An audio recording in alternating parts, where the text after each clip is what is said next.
Doom of the Haunted Opera by John Bellairs and Brad Strickland, Chapter 10. They stayed at Mrs. Jager's house for hours. She had Louis climb up a rickety ladder into the attic and bring down a small suitcase, which she opened in her living room. Rosrita and Louis sat side by side on a soft sofa embroidered with pink roses and green leaves, and Mrs. Jager knelt in front of her coffee table. She took a half-finished jigsaw puzzle off the table and put it away in its box. The cover showed that the puzzle was a colorful scene of picnickers in a field full of daisies, tiger lilies, and primroses, with a red barn and silo and a herd of black and white Holstein cows in the background. "I'm afraid I haven't had these things out in 20 years or more," apologized Mrs. Jager. "I hope the moths haven't gotten at them." The sharp odor of naphtha rose from inside the suitcase. Louis and Rosrita leaned forward as Mrs. Jager pulled out a long wooden spoon, an ancient book bound in crumbling black leather, a white satin robe, and small jars wrapped in old newspaper. "My wand," said Mrs. Jager, waving the spoon about. Louis and Rosrita looked at each other. "Oh, I know magicians are supposed to have hazelwood wands, ebony staves, silver scepters, but none of those things ever appealed to me. I've always loved to cook, so when the time came for me to enchant a wand, I chose an object that seemed best for me." "That's all right," said Rosrita. "After all, Mrs. Zimmerman's wand is a plain black umbrella." "That's true," agreed Mrs. Jager with a happy smile. "And Louis, your uncle chose a walking stick, if I remember correctly. Well, this is what I chose. And it's always worked, sort of." She tapped her chin with the spoon. Let me see. What do you think we should try? I'm afraid that I simply don't have enough power to fight this new Vanderhelm successfully. "Could you get in touch with another magician?" asked Louis. "One who might be, well, better at this than I am?" asked Mrs. Jager with a smile. "Don't worry, dear. You won't embarrass me. Yes, that is a good idea. In fact, let's see if we can conjure up some way to speak to your uncle, Louis." Following Mrs. Jager's instructions, Louis brought a glass of water from the kitchen. "Put that on the coffee table," Mrs. Jager told him. "We'll try to use it like a scrying glass, a crystal ball. If we're lucky, we'll at least get your uncle's image and maybe his attention." Then Mrs. Jager wriggled into her satin gown, which was cut like a choir robe and had become rather tight, and began to wave her spoon over the glass. She chanted something in Chaldean, then in Coptic, and finally in Old High German. At last she waved the spoon commandingly and said in English, "1, 2, 3, wherever they may be, Florence Zimmerman or Jonathan Bonnevelt, see and speak to me." A goldfish appeared in the glass. It looked somewhat startled, and then it settled down to swimming round and round in tight little circles. "Oh dear," said Mrs. Jager. I still don't seem to have the knack." Louis had been holding his breath and now let it whoosh out. Mrs. Jager had half scared him into thinking that maybe the fish was Uncle Jonathan, but it looked like an ordinary Woolworth's pet department goldfish, not magical at all. "It's getting dark," Rosrita said. Mrs. Jager shook her head. "Well, perhaps you children had better go home.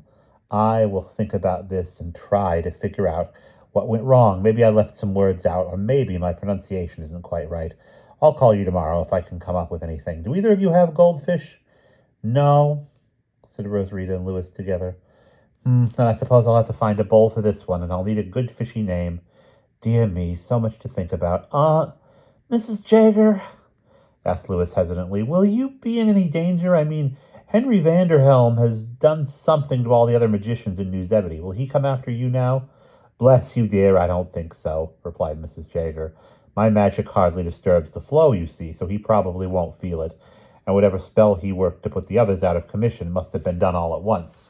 My guess is that he got a hold of a list of the Capernaum County Magician Society, and he cast a spell over everyone whose name appeared in it.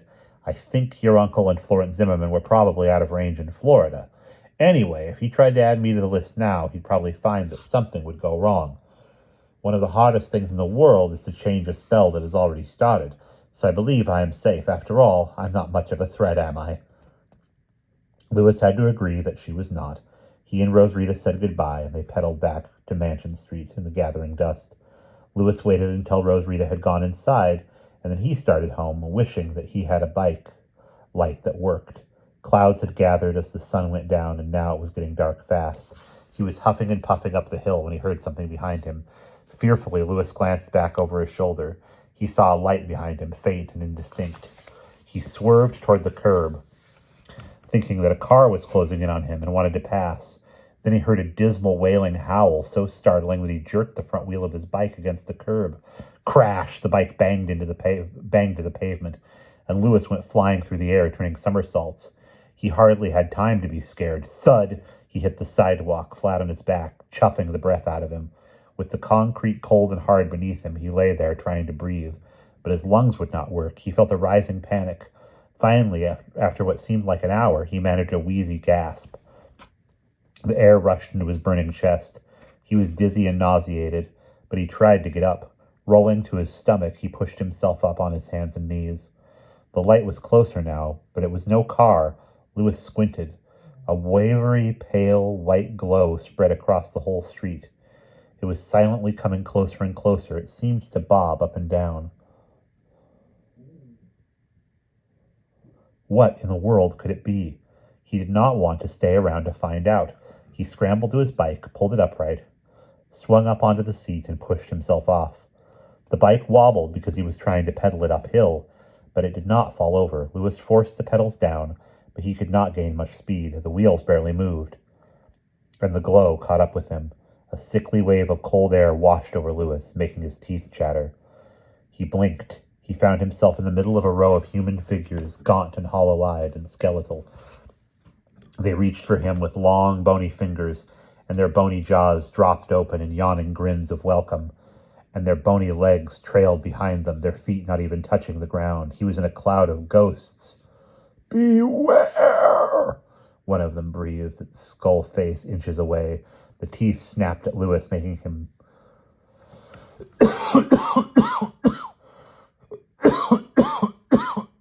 Excuse me. The teeth snapped at Lewis, making him wince. He turned the bike, desperately plunging down the hill. Icy fingers caressed his face and plucked at his coat as the bike picked up speed. One of the ghosts was holding onto Lewis's right arm, trying to jerk it and make Lewis hit the curb again. Lewis could feel the tugs like sudden gusts of wind, but they were not strong enough to pull him off balance. "Get away!" shrieked Lewis. He had left most of the ghostly figures behind, but at least two clung to him. The one on his arm, and the one whose grip he could feel on the collar and the back of his coat. "Join us," hissed an evil voice right in his ear. "Sleep the long sleep." "Be his," whispered the phantom, holding onto Lewis's arm. "It is useless to resist him. It is dark in the grave," the other said, its voice dry and raspy like a rush of dead leaves on a Halloween night wind. "Dark and tight and silent. Give up, the phantom chanted. "Be his servant." Lewis thought he really was about to die. He hurtled down the hill faster than he had ever dared ride in the daytime. He did not stop or slow down because he had the horrible feeling that these ghostly creatures would seize him and hold him until their friends came. And then what? Would they carry him away, pull him down into a tomb, make him one of them? Main Street flashed by, and Lewis almost fell as his bike racketed over the railroad tracks. "No!" howled one of the ghosts. Its hands tried to tear at his face in fury, but the hooked claws slipped over the skin like drops of icy water. The bike plunged into the unearthly fog. "We're fading!" screeched one of the voices. "Fading into the fog."